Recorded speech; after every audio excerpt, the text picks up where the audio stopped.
Hello dears, ഇന്ന് ഞാൻ വന്നിരിക്കുന്നത് വളരെ ഗുണങ്ങളേറെയുള്ള രുചികരമായ കോവയ്ക്ക കൊണ്ടുള്ള ഒരു വിഭവമായിട്ടാണ്.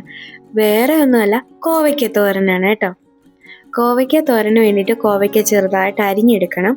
ഇനി നമുക്ക് സവാള, പച്ചമുളക്, 2 ചെറിയ സവാളയും പച്ചമുളകും, ഇത് തേങ്ങ, 2 അല്ലി വെളുത്തുള്ളിയും 1 നുള്ള് ജീരകവും 1 നുള്ള് മഞ്ഞൾപ്പൊടിയും ചേർത്ത് ചതച്ച മിശ്രിതമാണ്.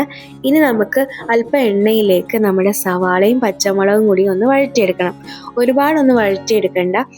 നമുക്ക് ഇടയ്ക്ക് ഒന്ന് കഴിക്കുമ്പോൾ ഒരു സവാളയുടെ ഒരു ടേസ്റ്റ് ഉണ്ടല്ലോ, അതിന് വേണ്ടിയിട്ട് നമുക്കിനി ഈ തേങ്ങ ചതച്ച് വെച്ചിരിക്കുന്നില്ലേ, അതിനകത്തേക്ക് ചേർത്തിട്ട് നമുക്ക് ആ ഒരു പച്ചപ്പ് ഒന്ന് മാറാൻ വേണ്ടി, ഒരു പച്ച ചൊവയുണ്ടല്ലോ, അതൊന്ന് മാറാൻ വേണ്ടിയിട്ടാണ്. ഇനി ചിലർ കോവയ്ക്കയിലേക്ക് തന്നെ അതിനകത്തേക്ക് പുരട്ടി യോജിപ്പിച്ചതിന് ശേഷം കടുക് താളിച്ചെടുക്കുന്നവരുമുണ്ട്.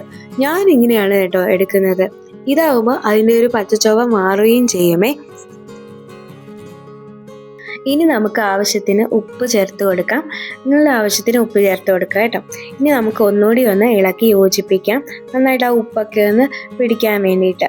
നമുക്ക് ഇനി അടുത്തതെന്ന് പറയുന്നത് നമ്മുടെ കോവയ്ക്ക ചെറുതായിട്ട് അരിഞ്ഞ് വെച്ചിരിക്കില്ലേ, അത് നമുക്ക് അതിനകത്തേക്ക് ചേർക്കാം.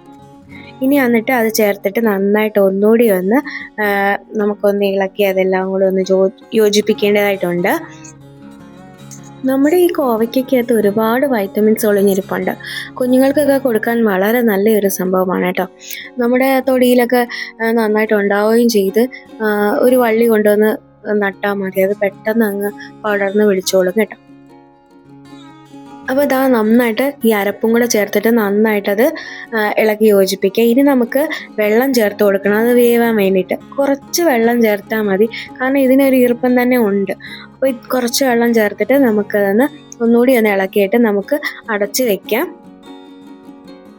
ഇതൊന്ന് അടച്ച് വെക്കണം കേട്ടോ, അപ്പോഴത്തേക്ക് നന്നായിട്ട് അത് വെന്ത് കിട്ടും.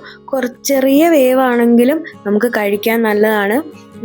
ഇനി കുറച്ചുകൂടെ വെന്ത് കിട്ടണമെങ്കിൽ നിങ്ങൾക്ക് ആ ഒരു ടൈം അഡ്ജസ്റ്റ് ചെയ്ത് നോക്കിയാൽ മതി. നമ്മളിത് അടച്ച് വെക്കണം കേട്ടോ, അടച്ച് വെച്ചിട്ട് വേവിച്ചെടുക്കാം.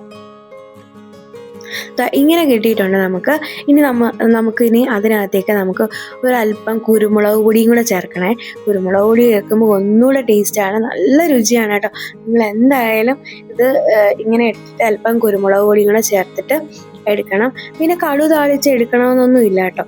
താളിച്ചെടുക്കുമ്പോൾ ഒരു പ്രത്യേക ടേസ്റ്റാണ്, അതിന് ടേസ്റ്റ് കൂടും. എന്തായാലും തോരൻ എന്തായാലും എല്ലാത്തിനും കടുക് താളിച്ചെടുക്കുമ്പോൾ ഒരു ടേസ്റ്റ് കൂടുമല്ലോ. അപ്പോൾ ഇതാണ് കേട്ടോ നമ്മുടെ തൊടിയിലെ കോവല്. വീട്ടിൽ നിന്ന് അമ്മ തന്നിട്ടാണ് കേട്ടോ. അപ്പം ചേട്ടൻ്റെ അമ്മയാണ് അവിടെ ഉണ്ടായിരുന്നു. അപ്പം അതിൽ ഒരു തണ്ട് കൊണ്ടുവന്ന് വെച്ചാണ്. അത് നല്ലതായിട്ട് നമുക്ക് ഒന്നിടവിട്ട ദിവസങ്ങളിൽ കോവയ്ക്കാൻ കിട്ടും കേട്ടോ. ഇവിടെ മോൾക്ക് ഒരുപാട് ഇഷ്ടമാണിത്, അത് കാരണം ഇവിടെ എടുക്കും.